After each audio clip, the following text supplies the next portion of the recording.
नमस्कार मित्रांनो, स्वागत आहे तुमचं आपल्या नव्या कोऱ्या व्हिडिओमध्ये। मी आज आलेलो आहे वाई तालुक्यात असलेल्या बावधन गावात कृष्णा नदीच्या काठी वसलेल्या वाकेश्वर मंदिराची भेट घ्यायला आपण आलेलो आहे। आणि मी तुम्हाला आता मंदिर दाखवणार आहे। सुंदर असं प्राचीन काळ मंदिर आहे इथे। हे बघा, माझ्या बॅक साईडला इथे नदी आहे आणि हे आहे इथे मंदिर, इथे असलेलं मंदिर। आणि मी आता जिथे उभा आहे हे या मंदिराच्या समोरचं पार्किंग आहे। तर आपण आता मंदिरात जाऊयात। हा व्हिडिओ तुम्ही पूर्ण बघा। ह्या व्हिडिओमध्ये तुम्हाला मंदिराची संपूर्ण माहिती ऐकायला आणि पाहायला सुद्धा भेटणार आहे। तर चला आपण मंदिरामध्ये जाऊयात। वाकेश्वर मंदिर। या मंदिराची तटबंदी एका किल्ल्यासारखी आहे। वाकेश्वर मंदिराचा परिसर अगदी निसर्गरम्य आहे। तर मित्रांनो, हे बघा, हे आहे समोरचं मंदिराचं प्रवेशद्वार। इथेच आपल्याला प्रवेशद्वाराच्या समोर इथे एक दगडी नंदी दिसतो आणि इथे पिंपळाचं भलं मोठं झाड दिसतं बघा। आणि झाडासमोर आहे इथे वाकेश्वर देवस्थान। हे बघा, ह्या निसर्गरम्य वातावरणामध्ये असलेले हे सुंदर मंदिर दिसतंय आपल्याला। आणि शेजारीच ही आपली कृष्णा नदी वाहतीये। बावधनवाई येथील कृष्णामाईच्या घाटावर असलेले हे मंदिर हेमाडपंथी पद्धतीचे आहे। 1760 ते 80च्या दरम्यान रास्ते सरदारांनी हे मंदिर बांधले होते। या मंदिराला तब्बल 24 खांब आहेत। या मंदिरावर तुम्हाला विविध प्रकारची दगडात कोरलेली चित्रे पाहायला मिळतात। या चित्रांच्या माध्यमातून मानवी जीवनाचे संपूर्ण सार समजवण्याचा प्रयत्न केला गेला आहे।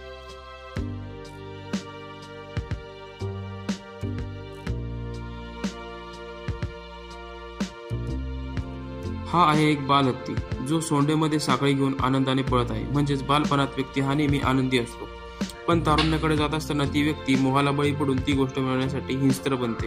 हे आपल्याला या चित्रामधून दिसते। हनुमानच्या चित्रामध्ये गर्भाची अवस्था पाहायला मिळते। ज्याप्रमाणे त्यावर संस्कार होतात तसेच ते बनते। हे आहेत 2 राक्षस आणि मोहाला बळी पडून सोंडेतील साखळी आता त्याच्या पायाला जखडलेली आहे। समोर नागाचे कोडेही पाहायला मिळते। तसेच हा नंदी पाहायला मिळतो, जो भक्ती मार्गाचे प्रतिरूप आहे।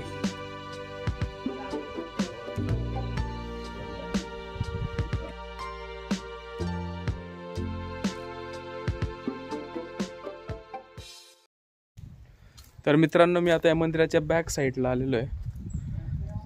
या मंदिराच्या चारही बाजूला आहे ना अशी शिल्प कोरलेली आहेत वेगवेगळी, तुम्हाला ह्याच्यामध्ये दिसतच असतील।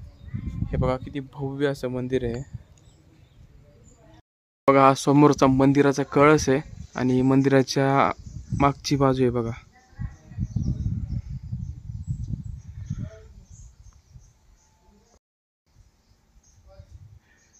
मंदिराच्या चारही बाजूला अशी तटबंदी दिसते बघा मित्रांनो।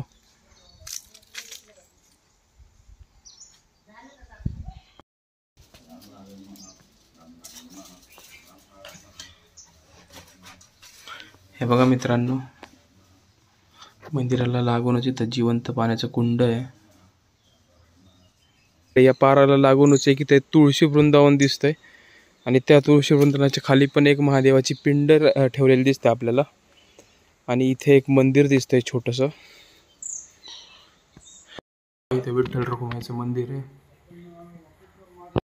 तर मित्रांनो, आपण वाकेश्वर मंदिरामध्ये जाऊन दर्शन घेतलेलं आहे।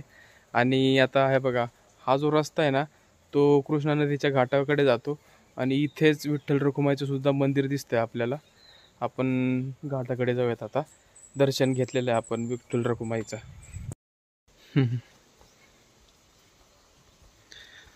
हा आहे इथे असलेला कृष्णा नदीचा घाट। इथे एक गेट बनवलेलं आहे।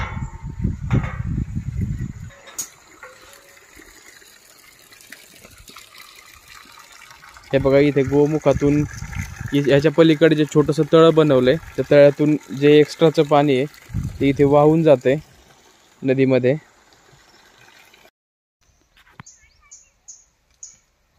तर मित्रांनो, हे होतं बावधन गावात असलेलं वाई तालुक्यात असलेलं वाकेश्वर मंदिर। या मंदिराला भेट द्यायला अवश्य या। खूप सुंदर मंदिर आहे आणि कृष्णा नदीच्या काठावर वसलेलं आहे, त्याच्यामुळे तर इथलं वातावरण सुद्धा खूप जास्त अतिशय सुंदर आहे। निसर्गरम्य वातावरणात असलेल्या मंदिराला भेट द्यायला नक्की या. हा व्हिडिओ कोणत्याही कारणास्तव जर तुम्हाला आवडला असेल तर व्हिडिओला लाईक करा, चॅनलला सबस्क्राईब करा. पुन्हा भेटूया आपण अशाच एका नवीन व्हिडिओमध्ये. तोपर्यंत गुड बाय.